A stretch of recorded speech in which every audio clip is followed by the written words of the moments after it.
नमस्कार। जनमत हरियाणा में आपका स्वागत है। मैं हूं कमल कांत। साथियों, बीजेपी के कई नेताओं की सांसें अटकी हुई हैं और उन नेताओं की सांसें जो हैं खासतौर से अटकी हुई हैं जिनका नाम कटने की आशंका जताई जा रही है। इनमें ब्रिजेंद्र सिंह हैं, सोनीपत से रमेश कौशिक हैं। अंबाला का तो आपको पता ही है कि वहाँ कटारिया जी के निधन के बाद दूसरा कैंडिडेट चुनना है। उनकी पत्नी जो है वो चाहती हैं टिकट, तो उनका मामला है।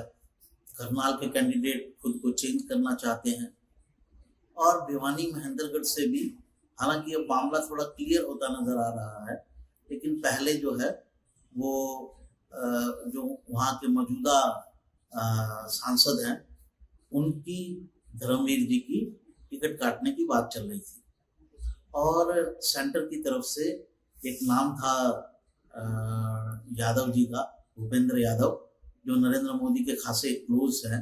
उनको वहां लड़ाने की बात थी। उन्होंने अपना ऑफिस बनाना भी शुरू कर दिया था, लेकिन जो पहली टिकट बीजेपी की आई उसमें भूपेंद्र यादव जी को राजस्थान भेज दिया गया।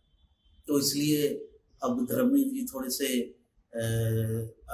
इस बात को थोड़ा सांस ले सकते हैं, थोड़े कंफर्टेबल हो सकते हैं कि अगर उनको वहां भेज दिया गया है तो मेरी सीट मोटे तौर पर अब जो है वो सेफ है।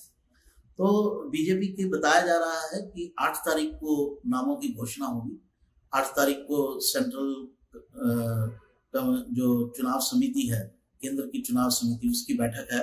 उस बैठक में हरियाणा के जो 10 चेहरे हैं, 10 के 10 को साफ कर दिया जाएगा। और पहले बीजेपी यूनिट की तरफ से जो सर्वे वगैरह करवाए गए या जो उनका आकलन था कि 5 सीटों पर कैंडिडेट बदलने की जरूरत है, जिनके नाम मैंने अभी आपको बताए। अंबाला, वहाँ तो नेचुरल है, कटारिया जी के निधन के बाद दूसरा कैंडिडेट आना ही है। करनाल, सोनीपत, भिवानी, कुरुक्षेत्र और हिसार।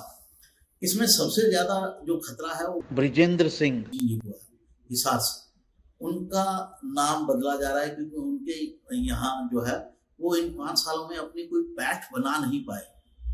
ठीक है, क्योंकि मोदी जी के नाम पर पिछला चुनाव जीता था, इस बार भी वो मोदी जी के नाम पर चुनाव जीतना चाह रहे हैं, लेकिन उनके खिलाफ काफी एंटी इनकम्बेंसी बताया जाता है।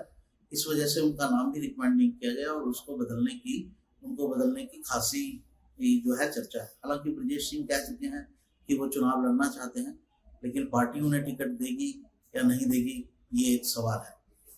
पहली लिस्ट देखने के बाद भी ये लगता है कि बीजेपी, जैसे दिल्ली में 5 नाम घोषित हुए और उनमें से 4 नए चेहरे थे, तो जो लोग परफॉर्म नहीं कर रहे हैं उन लोगों को पार्टी हटा रही है। जो नाम हटाए गए उनमें ऐसा नहीं था कि सारे चेहरे बहुत परफॉर्म नहीं कर रहे थे। मीनाक्षी लेखी जो है वो ठीक ठाक थी, मिनिस्टर भी हैं, फिर भी उनको हटा दिया गया। तो अगर मोदी जी की स्कीम ऑफ थिंग्स में लोग ठीक नहीं बैठते हैं, चाहे उनका काम मध्यम लेवल का भी हो, तो भी उनको हटाया जा सकता है। ये जो पहली लिस्ट है उसमें देखने को मिला। तो उसी श्रेणी में ब्रिजेंद्र सिंह भी आते हैं और मुझे लगता है कि उनका नाम टॉप पर है, जो हटाया जा सकता है। दूसरा नाम जो हटेगा अगर करनाल से सांसद का, तो वो उनकी अपनी मर्जी से हटेगा, भाटिया का, क्योंकि वो नहीं चाहते इस बार लोकसभा चुनाव लड़ना और उनका ज्यादा फोकस जो है वो विधानसभा पर है। और जो तीसरा नाम है जो इस श्रेणी से जा सकता है वो रमेश कौशिक का है। उनकी जगह कोई नया चेहरा ट्राई किया जा सकता है। ये 3 नाम मुझे लगते हैं जो मौजूदा हैं और उनको चेंज किया जा सकता है। तो साथियों, धड़कनें तो तेज हैं बीजेपी नेताओं की और पूरी पार्टी जो है वो 8 तारीख का इंतजार कर रही है, जिस दिन ये फैसला होगा कि नए चेहरे दे दिए जाएंगे। नई खबर के साथ फिर हाजिर होते हैं। अभी यही, नमस्कार।